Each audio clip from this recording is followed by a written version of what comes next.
Good morning and welcome to Festival of Movement, Day 2 of Griffin Arts Festival. Now coming up is an interview with Miss Pinder. She'll be moving into the kitchen and talking about her passion, a little mini food festival. And she will cook us up some interesting treats and tasty bites to make your taste buds dance and bounce in your mouth. Activity number 1. First, you need to find the key stage appropriate dance routine. Careful everybody with those crazy tricky dance moves.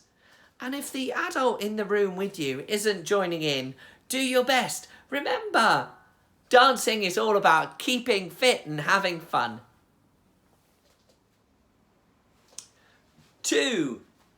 Can you do the whoa? Can you do the floss? Can you raise the roof? Can you do the twist? Can you do the pin drop? Can you do the chicken dance?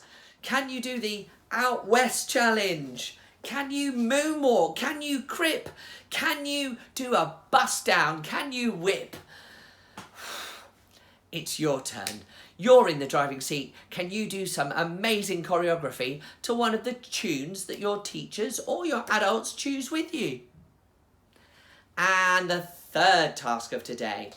If dancing or moving around just isn't really your thing, how about being a choreographer code breaker? Let's see if you can come up with an amazing piece of choreography by using some code breaking ideas. There'll be a video all about that, so best of luck.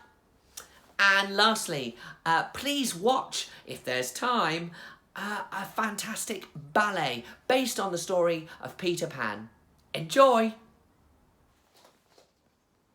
Oh, don't forget your Arts Award logbook. Write down the title of the song that you danced to.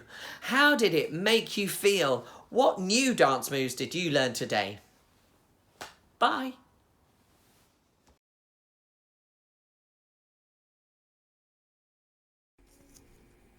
Hello everybody, I'm going to be answering some questions today about one of my favourite creative hobbies, which is cookery. So, how did I start getting into food and cooking? Well, when I was growing up, we didn't have microwave meals. In fact, I don't think microwaves have been invented. Microwave ovens became affordable in the 1970s. Here's a vintage advert from that time. We didn't have ready meals. Takeaways were a really expensive treat. So my mum used to cook all the time and I loved watching her cook, and I always got to lick the spoon or have a taste of whatever it was that she was making. What is my favourite recipe and why?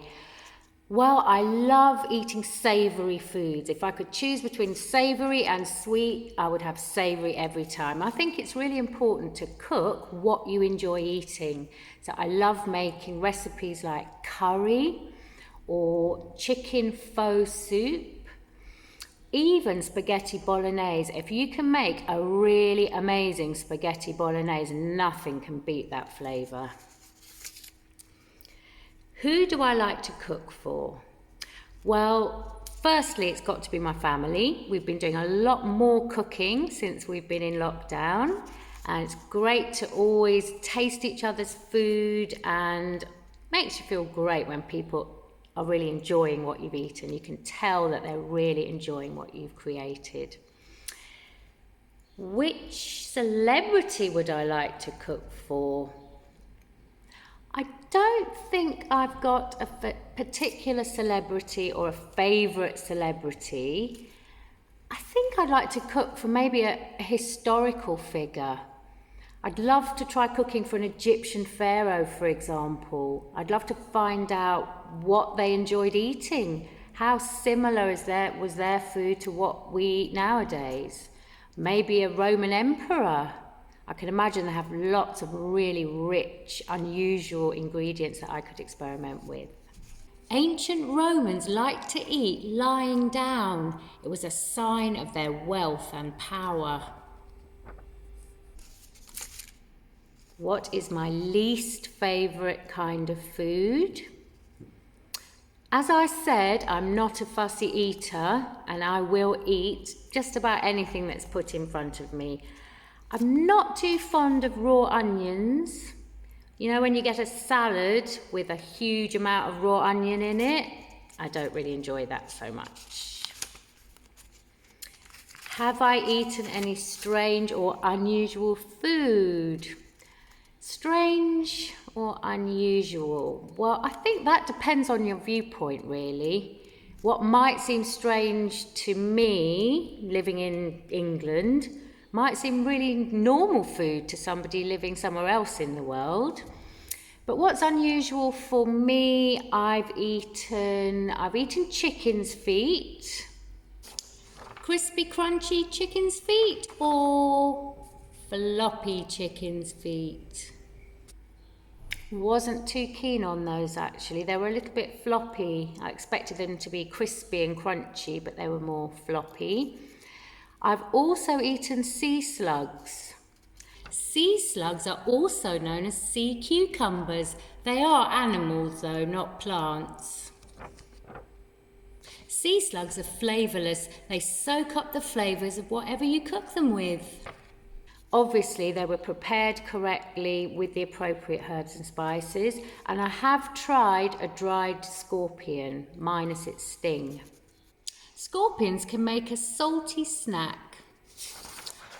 Eat them like a lollipop if you have a sweet tooth. Just quite a crunchy little snack. Yeah, quite enjoyable really. I don't know why we don't eat more of them. Have I ever worked in a kitchen or restaurant, and what was my part? When I was a teenager, when I was 16, so I was allowed to start working on a Saturday, my first ever job was in a Pizza Hut where I waited tables and I helped to prepare the side salads and the garlic bread. I've also worked in cafes. I remember working the Golden Egg, and I was in charge of making the ice cream sundaes. We used to call them Knickerbocker Glories. Here is a never-ending Knickerbocker Glory. Scrumptious.